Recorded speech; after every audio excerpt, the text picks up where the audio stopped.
akala mo'y may malasakit, pero sa likod ng ngiti, puro panlilin lang. May paborito, si Jollibee, laging kasama si Rikishi. Kahit anong gawin, laging panalo sa kanya. Kung hindi ka kasangga, wag ka nang magtangkang magsalita.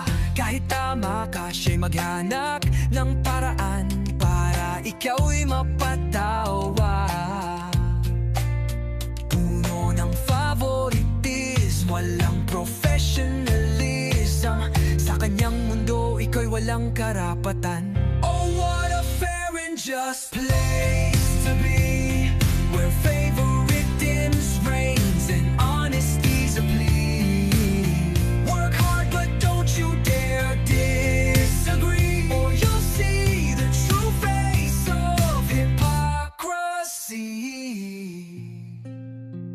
Si Maem, laging may dahilan para sa mga paborito, walang kasalanan.